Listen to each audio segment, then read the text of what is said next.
Hello, and thanks for joining us for this February edition of Stratfor Talks, the monthly podcast where we take you deep into discussions on geopolitical and security affairs.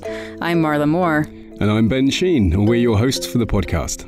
In this episode, we'll be talking with one of our military analysts, Omar Lamrani, about tensions in the East and South China Seas.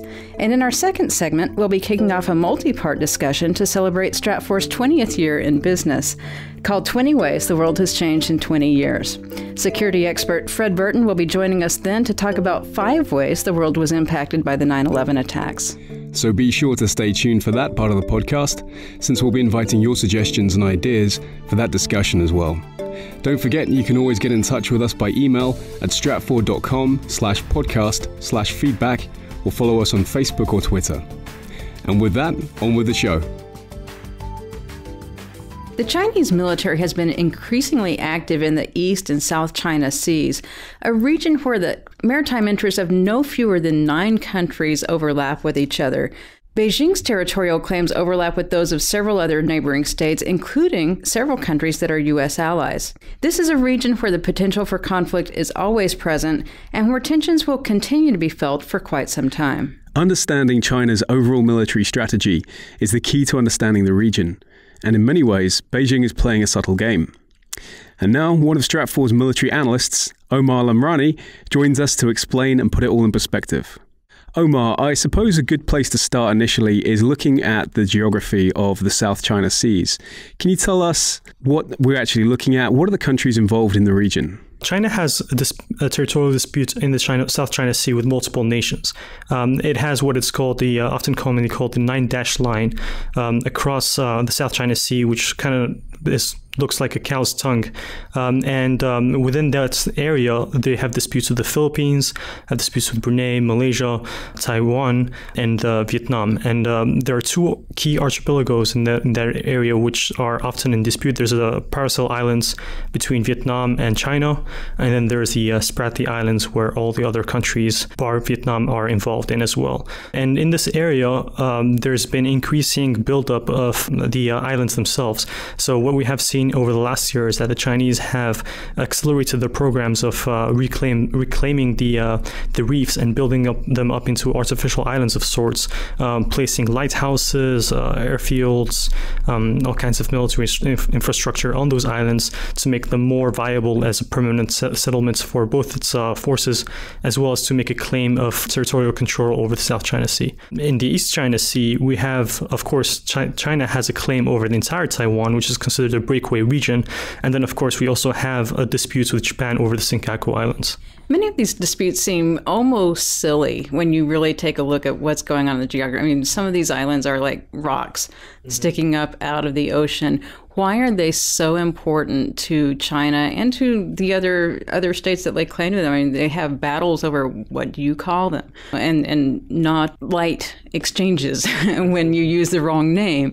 Why do they take this particularly aggressive stance over a bunch of rocks? There's 2 parts to that question that need to be answered. The first one is the strategic location of these areas and these disputes.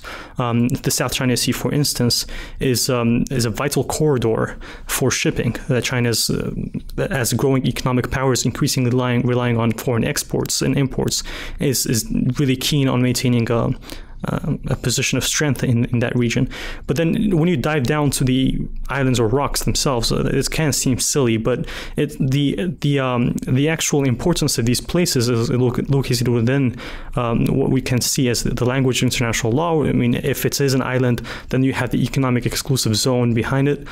You can harvest the resources. You have a right to those resources that surround that rock. It's not just the rock or the island itself. It's the resources in the sea around it. which could include fisheries, could include oil and gas. The South China Sea is considered to be potentially very high in hydrocarbon resources, and then of course the ability to position forces on those places and extend that control over the South China Sea. In the East China Sea, Taiwan is considered a vital component of the Chinese nation that has to be restored. It is also a key blocking position on the first island chain that China is trying to break through out into to the Pacific. The Senkaku is more akin to the South China Sea disputes, where you have maritime resources and fisheries involved there.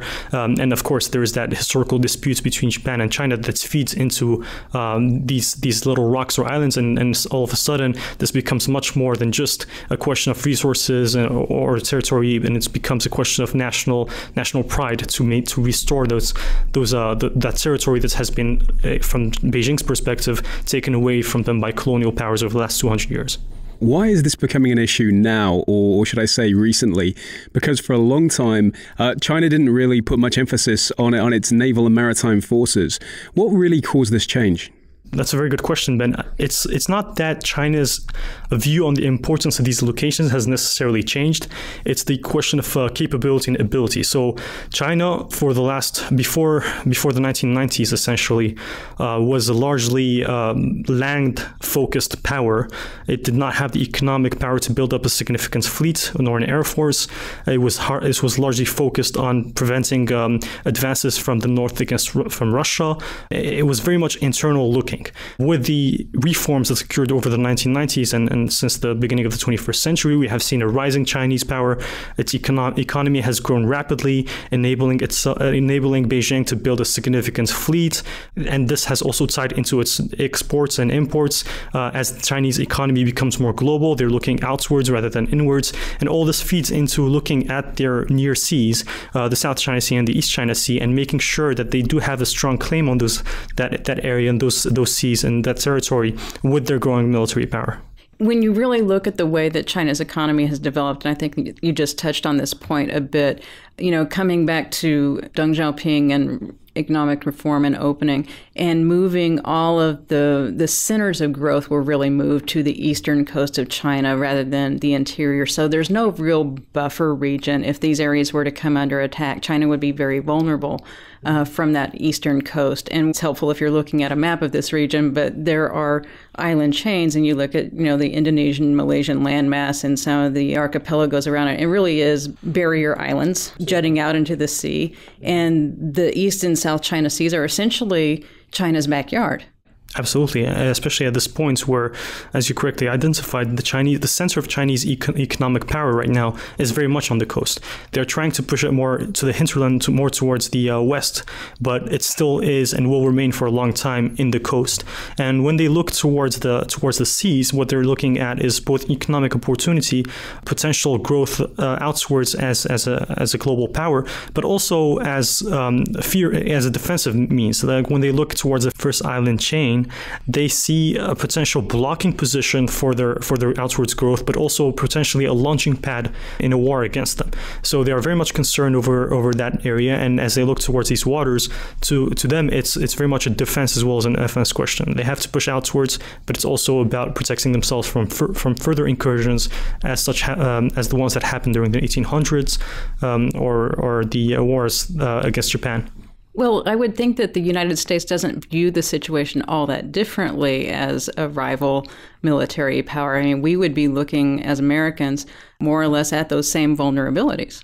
Yes, the United States as the status quo power, the power that is the global hegemon in many ways. And China is the rising power. So obviously the United States is going to be very concerned over Chinese attempts at changing the map of sorts. And also we have to keep in mind that there's multiple allies for the United States within this region. So as they look towards China, they are making an effort to maintain the first island chain as a blocking position of sorts, even if they are not officially going out there and making such claims. It's just a natural outgrowth of power dynamics. So, Omar, we probably don't have the time, even in a podcast, to discuss China militarily and what it's doing to build up its forces and the threat that it sees in the United States. But certainly there's an acknowledgement amongst US military planners that China is taking a lot of steps to actually become credible militarily in the region. And clearly China has played it smart. They've looked a lot of the great seafaring nations, seen how they've done business, and actually they're trying to take a lot of that away when it comes to their own military planning. Now, what do you understand by sort of the Asian pivot that actually the US is trying to administer at the moment? And also, how is the US relying on its allies in the region to really sort of counter China and its growth? Yes, the United States is recognizing that China's and the region, East Asia as a whole, is of incredible importance in the future, and now and in the future. Substantial percentage of the global population resides in that area, shipping, economic power, etc. They have very strong allies, historical allies in the region, and the United States is very concerned over a change in that status quo. So ultimately, the United States is a power that is a Pacific power, but it's also a power that's relatively farther away from this region than China.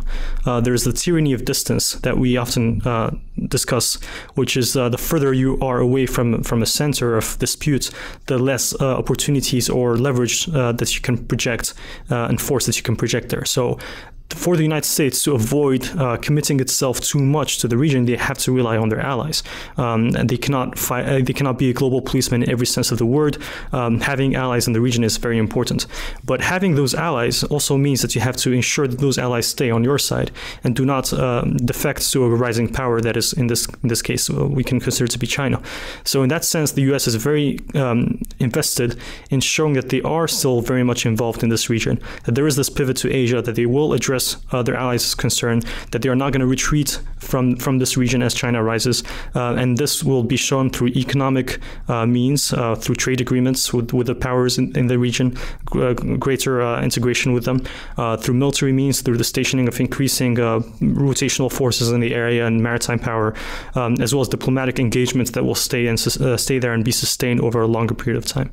As we're talking about all of this, the U.S. has drawn down forces. We have gone through sequestration, downsizing our military forces. There are a number of challenges for the U.S. military, and as part of that, as you're mentioning, the allies are very important. We used to have, we called it a lily pad strategy, which had to do with the basing of forces, and now it's more of an outsourcing strategy, so to speak. But with all of that in mind, as been said in the intro, China is doing something that's rather subtle in terms of its own military strategy. And can you speak a little bit to what that is and the main pillars in the area access denial strategy, essentially, that is underway?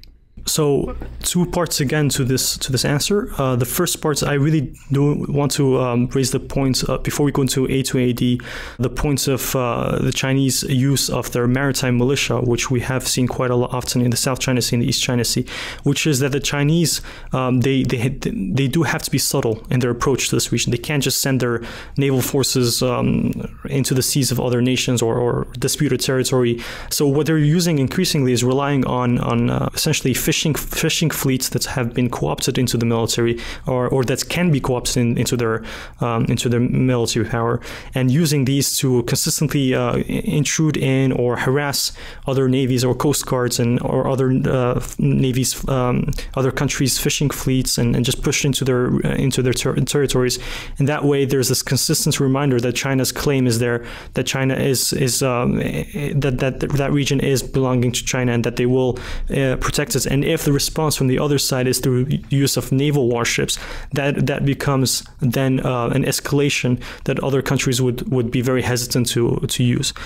So that being one component that I wanted to put in there. The other one being directly related to military power, which is the what is often called anti-access area denial, and that is, we have to go back a little bit to the 1980s to set the stage for that, which is China had the military doctrine of the People's War in the 1980s, which is essentially very land-focused, using masses of using the population and the mass of the population to counter any invasion of China proper.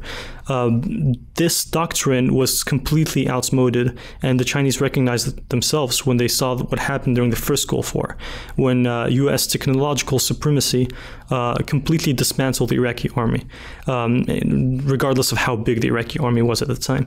And they realized that they had no chance, especially if we're talking about a sphere of maritime and air spheres, of countering the United States. And so as they looked to Taiwan, and especially during the 1995-1996 Taiwan crisis, when they tried to assert their dominance over Taiwan, and the U.S. sailed to carrier battle groups through the Taiwan Strait, and they had no counter to that whatsoever. They realized that technologically they were so far behind the United States, and they had to address that. So what they did was they gradually adopted this anti-access area denial doctrine, which essentially grabs an asymmetric approach to U.S. military dominance, focusing on missiles, on submarines, on cruise and on surface-to-air missiles, on hit and run tactics, on various different ways to address the U.S. threat asymmetrically, and if not deter, then it defeats or push back the U.S. intervention in its regional seas. So, for instance, if the U.S. has a crisis with Taiwan and they engage in battle against Taiwan, they want to put in place a system, a layered defensive system, where the U.S. will be very concerned over sustaining heavy casualties if they do interfere, and thus keeping the U.S. away from the crisis, and if they do interfere, to delay them and inflict significant casualties until they can achieve their military goals. And that, for me, seems really intriguing, which is China's specific military calculus. And again, they've played it very well. They understand that technologically they are not as advanced as they'd like to be, but they're planning on making advancements each year, so they're definitely looking forward. But what is most interesting to me is the fact that they've adopted this full spectrum approach. So as well as developing their sort of hard physical military capability, they're also plowing a lot of resources into the cyber realm as well. We know they're very good at carrying out cyber espionage, and they've identified a key vulnerability in the US, which is the fact that the United States has a very network-centric approach to military operations. And they realize that actually they could potentially deal a crippling blow to the US military by disabling its C4 ISR capability. That's actually really good points, Ben, that I didn't specifically mention, but there's definitely the cyber realm and the space realm as well, which is China recognizes that the United States is very military dominant. Through cyber warfare, they can, first of all, counter that gap a little bit by stealing American technology, in effect, and using that within their military, posing an asymmetric threat through cyber by potentially hacking into U.S. power infrastructure, just delaying them overall. But there's also the space factor, which is that the U.S. is extremely reliant on space, especially in force projection battles. So given that the United States has to communicate over very long distances, has to understand what's going on over very long distances, satellites infrastructure becomes indispensable. The Chinese, though they are increasingly reliant on space, are not as reliant because, number one, they're not as advanced, but number two, they're fighting within their backyard. They don't need satellites to project information, communications, understand what's going on in the other side of the globe as much. And therefore, they are increasingly building up their anti-satellite weaponry, which could be construed as parts of this doctrine, in order to threaten the United States and make sure that they could attack them in a weak spot. And this is just another component of their asymmetric approach. You know, we don't normally think of it in that way, but when you consider that cyber is part of the battle space now and will continue to be so. I mean, we all have this term information dominance, which is just as much a doctrine for the U.S. military as it is for the Chinese. But Chinese fighting on near lines, and with cyber, the United States will be fighting on extended lines. Disrupting cyber is essential for the Chinese in that sense. And from the U.S. point of view, I mean, they are increasingly recognizing this, and we will see greater spending on cyber defense, over the next years to come. That is something that is increasingly going to be part of not only the U.S. and Chinese militaries, but all militaries going forward. One of the things that I'm curious about when we talk about this counterintervention strategy, or A2AD as it's also known, China is declaring these zones of influence, of territoriality. It's air defense identification zone, but it strikes me that they may not be working all that well at present. I mean, at least the United States likes to send its airplanes and its missile destroyers on patrol through these zones, almost just to say, because we can. Yeah, and that's true. It's a way for China to assert dominance over an area, but you cannot really assert that dominance if you don't have something to back it. And as the United States has shown, both in the South China Sea and the East China Sea, they do not recognize these zones, and they will fly through them. They will sail under them, and there's really not much that China can do about it. Having said that, we also need to understand the relevance of the ADIZ or Air Identification Zones. Japan has a lot of those. The Philippines has a lot of those. Most nations actually, and the United States including, do set up those zones. It's just that China has done it in a manner that many would construe to be rather controversial, not really notifying other nations, setting them up in zones that are highly disputed, and so that's really brought it to the fore. But yeah, they are not declaring these zones. Really does not change the bottom line. It does not. It's a matter of asserting that yes, this is an area that is of interest to me. This is an area that I will defend. This is an area that I look to restore my authority over. But in reality, we have not really seen China effectively enforce those zones. In some ways, it seems like America is playing China at its own game, because any attempt to resolve grievances with China in the Permanent Court of Arbitration at The Hague has been met with no response from China. Beijing simply refuses to participate in any of the cases. So it almost seems like the US is saying, well, okay, if you want to stonewall, then we can do the same thing too. We're not going to recognize your territorial claims, and what can you do about it? But the U.S. is very careful to maintain a very distinct line. For instance, if we go to the South China Sea, they are not saying that they are taking a specific side on the claims of those islands. For instance, they're not saying that, yes, we back the Philippines in its claim over these islands over the Chinese, specifically in the Spratly Islands. What they are saying is there is a certain law, maritime law, Convention of the Seas, that they will abide by and that other nations should abide by.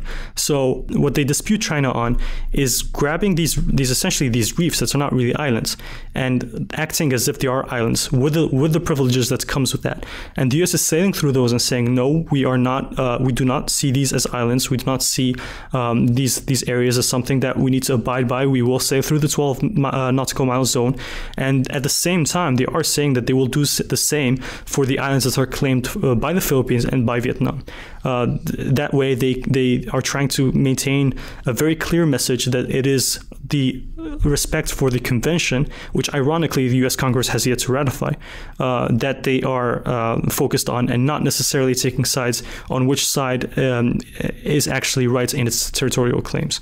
So Omar, to change tack slightly, to what degree do you think China views a remilitarizing Japan as a credible threat in the region? I think it's extremely concerned over Japan. Japan is normalizing military power. There's a very, very big history there between China and Japan. Japan is increasingly exploring potentially going into the South China Sea, which China considers as a grave escalation. They, of course, have that dispute over the Senkakus. There's also another aspect which ties directly into counterintervention, which is this idea that they would use missiles to knock out U.S. bases around Taiwan if there was a war with Taiwan. The problem is there's a lot of U.S. bases in Japan, and if the Chinese engage with the Americans, then they would bring Japan into the conflicts as well, and that would mean that Japan and the United States and Taiwan in a war against China over the Taiwan Straits, and that would not work out too well for China. So in a sense, Japan comes into a lot of these questions, and Japan is a power that's even more than the United States invested in this region because they are in this region, and so beyond just how long the United States can maintain a presence here. Japan has and would probably be increasingly relied on by the United States to maintain sort of one of its primary allies as one of its primary allies, a more dominant role in the East China Sea and the South China Sea, and China sees that as potentially a very, very grave threat for their interests, given their history and all the other factors. So, Omar, we've talked a lot about what the Chinese are actually doing to dominate the region and counter the US and other nations there. But obviously, the United States is not just going to sit there and let this happen. What are the US actually doing to challenge China's attempts to conduct A2AD in the region? From the U.S. perspective, that's very true. They look at the Chinese and their actions and setting up the military doctrine, the A2AD doctrine, and they're being very proactive in their response. On the more strategic level, they are doing the pivot to Asia, which we discussed previously. On the more military level, they're adopting their own strategy to counter A2AD. There's this concept that they're discussing and setting into motion called the air-sea battle. The air-sea battle recognizes that there will be much more difficult, at least initially, to penetrate into that zone covered by A2AD. So it's looking into creating a strategy by which there is, number one, greater coordination between naval and air assets. Number two, greater standoff weaponry, which by that I mean weapons that you can fire beyond A2AD that can strike Chinese military targets without putting your own forces into the line. One of the weapons that could be potentially very important in this is the prompt global strike concept, which is essentially developing weapons, perhaps through hypersonics, that would be enable the United States to launch its missiles from extremely long distances at extremely fast speed and be able to penetrate the Chinese defenses that way, eventually building up to a capable response that brings them inside the disputed zone. The problem that the United States is grappling with is there's a few problems that the United States is grappling with when they look at air-sea battle. The first is a question of escalation, which is in many of these for instance, Prompt Global Strike, when you strike at the Chinese, there's an understanding that in an active battle, you might strike targets within China's mainland, and not just outside China's mainland, especially if the missiles that China is shooting are from its mainland. That raises questions over China's nuclear inventory. You can imagine that the United States would not react too kindly to Chinese missiles hitting the United States. So in that sense, there's a growing course that's basically arguing that that is a very dangerous escalation from the United States that might trigger Chinese retaliation on the United States proper, which might be misconstrued as a nuclear strike or something along those lines, and essentially just taking the fight very quickly into the nuclear realm. The other aspect of that is Prompt Global Strike. Also, a lot of it is being explored through ballistic missiles, essentially intercontinental ballistic missiles, obviously with the same flight profile as an intercontinental ballistic missile with a nuclear warhead, and thus that raises questions of how is China going to understand whether that's a nuclear strike that's incoming or a conventional strike that's incoming. So essentially, without going too much into the weeds here, there are a lot of complications that arise with both strategies as the U.S. tries to counter this. But essentially, the U.S. is looking at the military at revising its own military doctrine, but it's also looking at its allies, especially Japan, to reinforce its position as it looks towards countering China's rise, as well as adoption of the A2AD doctrine. So the question that I have is, we've looked at all of the overlapping claims in this region. We know that the potential for conflict is always there. I mean, just fishing vessels coming into contact with each other and somebody gets upset. It's been true for years. But because the activity is increasing so much, and because the stakes for China are as high as they actually are in this, what do you see looking out over the next year or so? I mean, we've said that the U.S. and China both will do everything they can not to escalate things, but that neither of them are likely to back down. Do you really see a conflict coming? A miscalculation is always possible. And that is a big concern here, is as there are plenty of ships revolving around each other, as there's aircrafts flying very close to each other, a miscalculation is always possible, an accident that can quickly escalate. That is the big concern here. But as to deliberate engagements of hostilities, I think at this point all sides recognize that they have a tremendous amount to lose, economically, militarily, in all possible manners. So there is a desire to maintain this dispute under control by all sides. That is something that is not necessarily very easy to do, but at least the desire is there. As China becomes more bellicose, and as it sends its ships out there, and as there's U.S. Increasingly, the U.S. is demonstrating that it's not respecting China's claims of how international laws works, especially in the South China Sea. That danger of miscalculation could escalate in the future. But unless we see something dramatic, such as a Taiwanese move towards declaring independence outright, then I think both sides will continue to recognize that active hostilities against each other are not in their interests, and will try to maintain that possibility of miscalculation or escalation. Okay, well, Omar, thank you so much for taking the time to be with us and sharing your thoughts on this. Thank you for having me.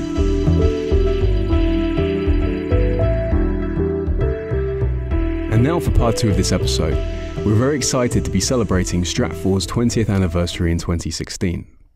The world is a pretty different place today than it was in 1996, and with this segment, we're launching what will be an occasional series on the theme 20 Ways the World Has Changed in 20 Years.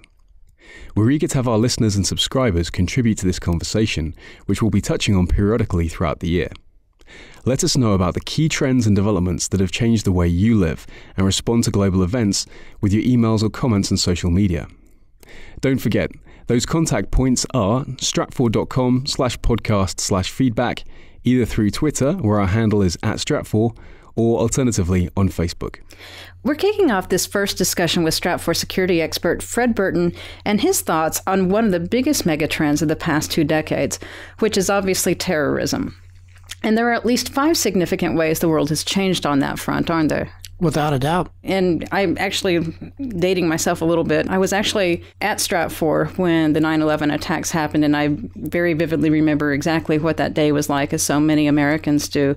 But I would submit that the 9/11 attacks themselves were probably one of those 5 ways, just in the terms of the vast difference in our global consciousness and the way that we think and react to situations in our daily lives. I think so, Marla. I hearken back to the days when I was a counterterrorism agent, and you were hard-pressed to get anybody in the government to deal with any kind of disaster that predominantly occurred overseas, whether that would be the bombing of a U.S. embassy or aircraft hijacking or an assassination of a diplomat or a missionary in some far-off land.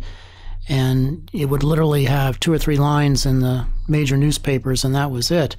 But again, that was before the days of the internet and social media and the 24/7 news cycle. But with the strike on the U.S. soil, that caused a seismic shift in, to your point, consciousness, but also a transformation for the counterterrorism community in that we realized that we were so far behind, and how could this kind of strategic strike occur on U.S. soil? And literally the event raised the awareness and resonated throughout the entire world. And I don't think anything has been a larger shift in global consciousness in the past 20 years.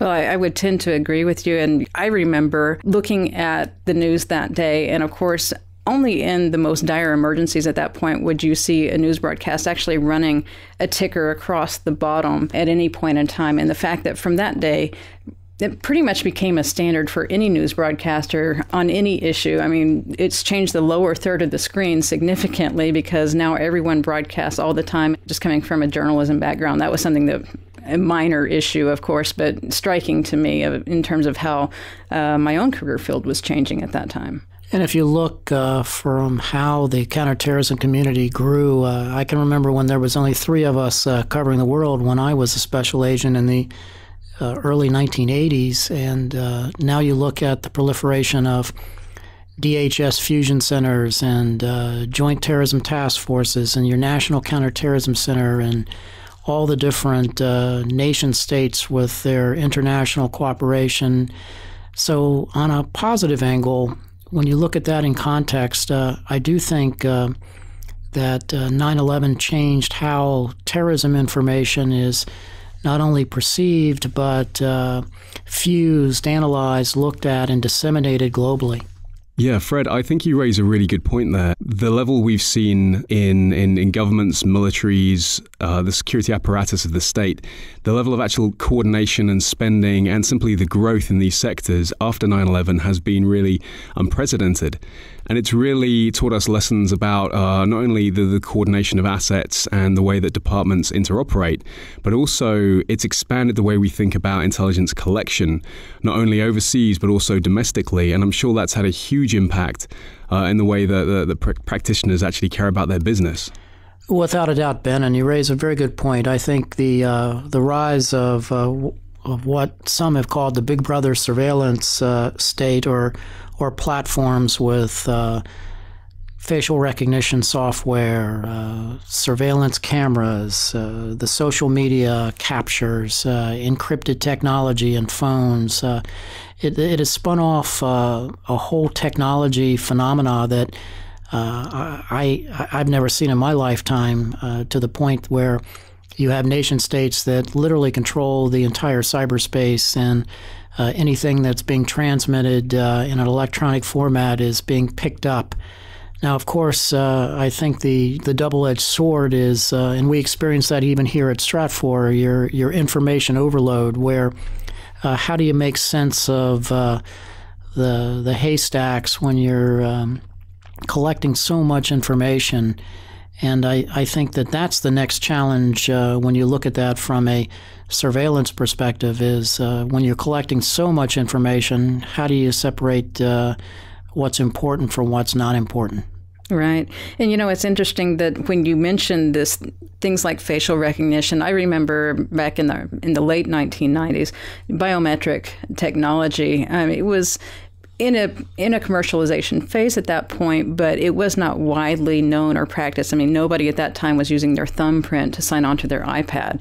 And, oh, by the way, what the hell was an iPad anyway, right?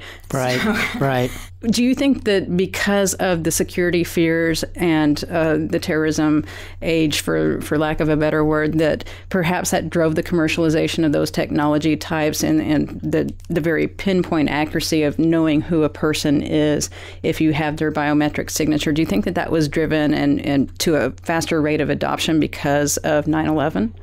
Without a doubt. I think 9/11 caused that paradigm shift to the point where this kind of technology was required. I can remember going back to the Atlanta Olympics where everything was going fine until we had the bombing at Centennial Park. But we beta tested hand recognition technology in order to get into the Olympic Village for those of us that were there protecting the Olympic athletes. And you're thinking at how far we've come since that. But when you start looking at this from a pure tactical perspective, proving who you are, proving identity is critical because you're trying to determine who is that potential suicide bomber or top 10 fugitive or individual that could be circumventing a border. And then you look at the challenges, like, for example, with this kind of technology, implementing it on, let's say, for example, the huge immigration and refugee waves that we're seeing throughout Europe. How do you determine that person in front of you is not a member of Ansar al-Sharia or al-Shabaab? Yeah, I think you're absolutely right. And one of the things that we've seen now, certainly most modern passports do have a biometric chip on them, and that's made it a lot harder to counterfeit. But the problem you've got, especially when you look at migrant flows and people fleeing war zones or claiming refugee or displaced person status, is that they don't have that biometric data always captured. Often they'll have limited paperwork and documentation. And as we see, it makes it very easy for potential terrorists to slip into that flow and exploit it for their own means. So certainly as advanced as we've come in terms of biometric data capture, it's by no means this panacea that will somehow be able to eradicate terrorism once and for all, especially movement across borders. Very good points, Ben. And I think that's the kind of challenge, not only the data management of that kind of information as well, and rapid identification capabilities is the other aspect of, how do you rapidly screen that transportation flow venue, whether it be an airport such as JFK, New York, or London Heathrow, or Frankfurt, with all the international travelers, and to rapidly collate potential suspects to various watch lists from TSA to Interpol and Europol into who might be a potential terrorist suspect. We're talking quite a bit about surveillance technologies, but there's another aspect to that, which is ISR in general, intelligence surveillance and reconnaissance. And on that front, drones particularly have been, quite an interesting development in the last few decades. When you look at the drones that have proliferated since the 9/11 event, I look at that as something that even I couldn't have imagined back as an agent sitting in our office in Washington, the ability to utilize that kind of surveillance platform and that kind of observation or tactical kind of capability. it's something that, if you think about it in a developmental stage, is really remarkable. I can recall days when we would have satellite imageries and you were lucky to get it every 24 hours. And the thought of ever getting any kind of real-time kind of feeds were something that you might have imagined as a kid in a George Jetson kind of scenario. But on a practical application, the ability to call up that kind of surveillance platform to either look at a potential target for either a targeted assassination or as just a observation post to help you protect individuals in a high threat environment. So that's really a remarkable phenomena.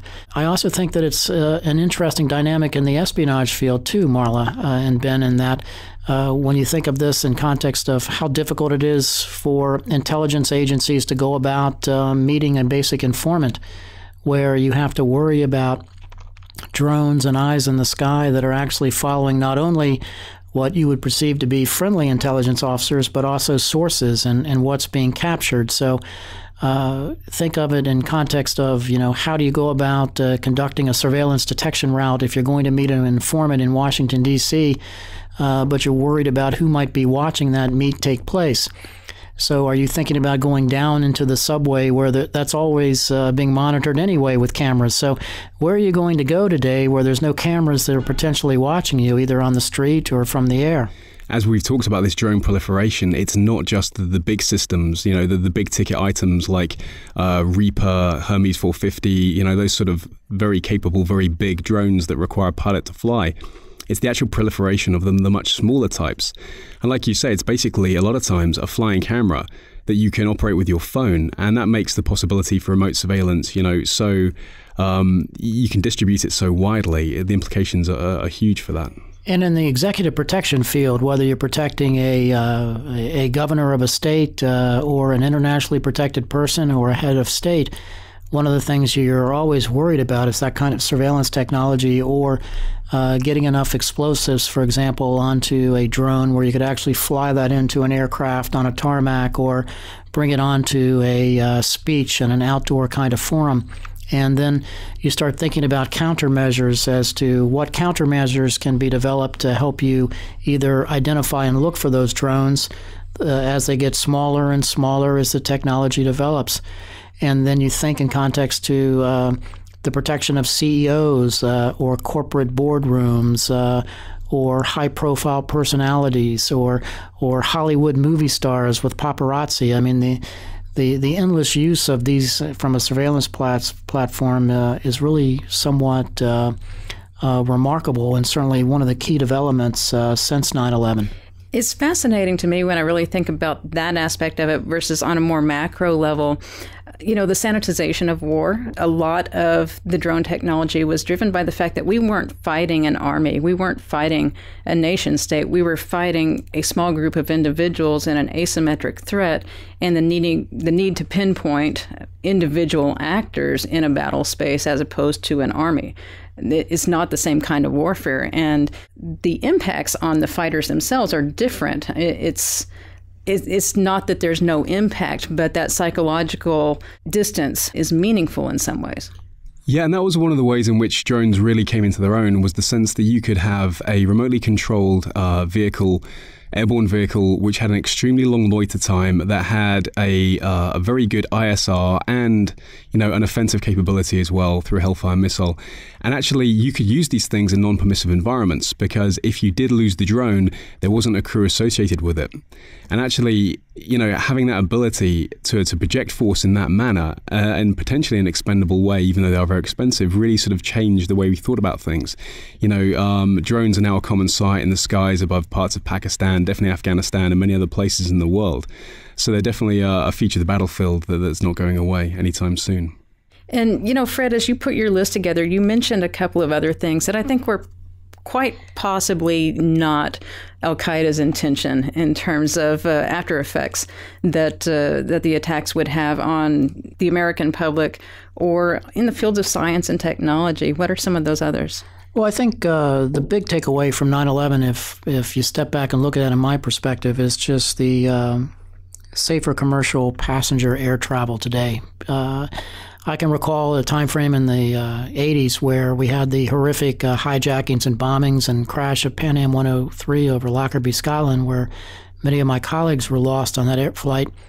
And we had limited technology to screen bags, and we were dealing with a range of bombers and hijackers that were always one step ahead of us, and trying to get the global cooperation that first began after the bombing of Pan Am 103 in Lockerbie.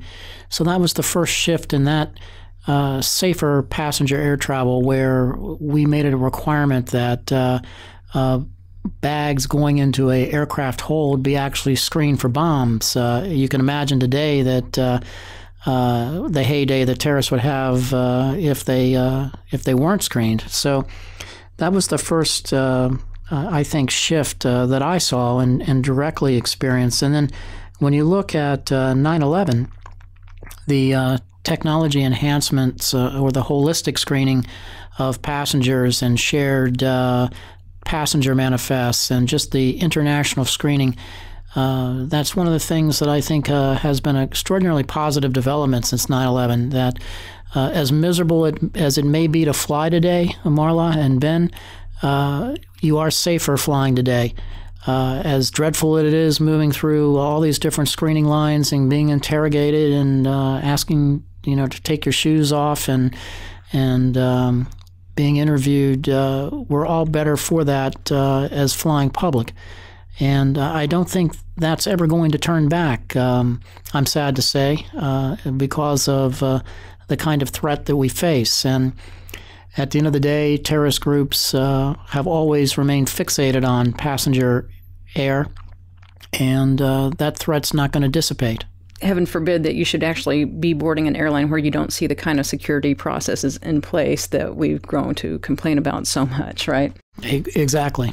Your fifth trend on this list I find greatly interesting, and that has a lot to do with the field of medicine and some of the things that we've seen changing as a result of the wars in specifically Iraq and Afghanistan since 9/11.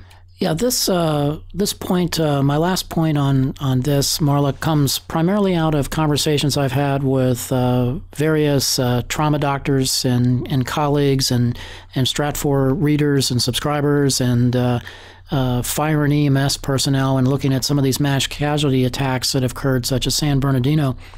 And it's amazing to me the transition of battlefield doctors and nurses and medics into the various health services around the globe. And to a man or woman, they all say that some of the lessons they've learned in battlefield medicine and triage has helped them do a better job in dealing with emergency or critical care in the hospitals and emergency rooms, and also transitioning those kinds of skill sets into new medical technologies that are being developed into how to stop, for example, how to stop bleeding quickly, and rapid care and critical triage and so forth. So I think if you look at the history of, and I'm an old EMT from back in the day, when you look at the transition of that from picking up that patient on the street, chances are that medic that's treating that patient has been on the battlefield. And then when you bring that person into the hospital, there's a high probability that the trauma surgeon has been on the battlefield where he or she has seen everything unfold. So there is a benefit to that I think has really been remarkable. I would agree. And as you know personally, Fred, I actually live in San Antonio, where we have a very large community of veterans. And I've been fortunate to spend time at Fort Sam Houston and the Center for the Intrepid and see some of the incredible work that's being done there with trauma surgery, with prosthetics, and even with burn surgery. And again, this is one of the unintended effects from the al-Qaeda perspective. A lot of that had to do with IEDs being used by terrorists and insurgents in the battlefield and the kinds of injuries that they were inflicting. The advancements from the medical technology perspective, I think, to assist has also been remarkable too. But to me, I'm more intrigued and fascinated by just the sheer volume of critical care personnel, nurses, doctors, paramedics, EMTs that have learned the hard way and the hard lessons from the Ramatis of the world and time in Afghanistan, and deploying those tactics back here in the United States and around Europe, for example, to help patients. And I think that's a very positive thing. Yeah, I have to agree with you there, Fred, because that's one thing you have to consider from the most recent experiences in Iraq and Afghanistan. There's a huge amount of trauma experience that gets trickled back into society. And for a while, Afghanistan was the place to be if you were involved in any kind of, like, if you had a traumatic injury, be it a gunshot or you're exposed to an explosion, simply because that was where the best trauma care in the world was. And we saw this evolution of wounds that were survivable, which was literally year on year. So that there was a wound that might have killed you the year before, but was now survivable because of the speed with which you could get back to a trauma center and the level of expertise that you would, get once you'd gotten there.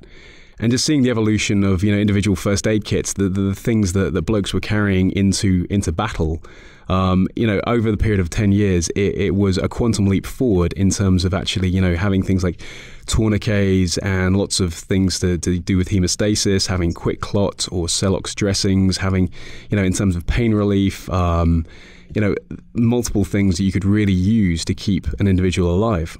And like Marla said, the proliferation of IEDs had a real big impact because we started to see more and more catastrophic amputations. Occasionally people were losing 1, 2, 3, in the worst case, 4 limbs. And on top of the trauma that's already inflicted on the body, it's a huge amount of just simply, fluids to lose as well. And keeping somebody in that state alive is an incredible feat. But then you've got the aftermath of the recovery. And again, the sort of the growth field in military prosthetics now is huge as a result. And it's really been an amazing handful of years on that front to see the research coming to fruition and the lives that are being changed as a result. We've been at war a long time. Well, Fred, thank you so much for helping us kick off this series with your perspectives. Always appreciate it, and thank you for your time. Thank you.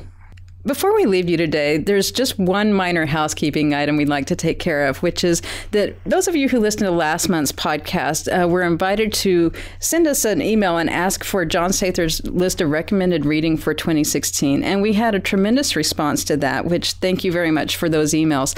Just a handful of you may still be waiting to get that list. And the reason for that is you didn't send me your email address. So I'm looking for you. But if you haven't received your list yet, just drop us another line through stratfor.com/podcast/feedback, and you should be able to make sure that your email address is entered. So just come back around to us on that and we'll get it right out to you.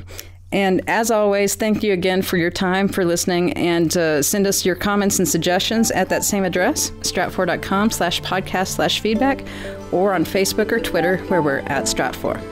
Well, that's all we have time for this month. We hope you enjoyed the podcast. Look forward to next month's podcast. And please, if you want to read any more about the stuff we do, check out stratfor.com.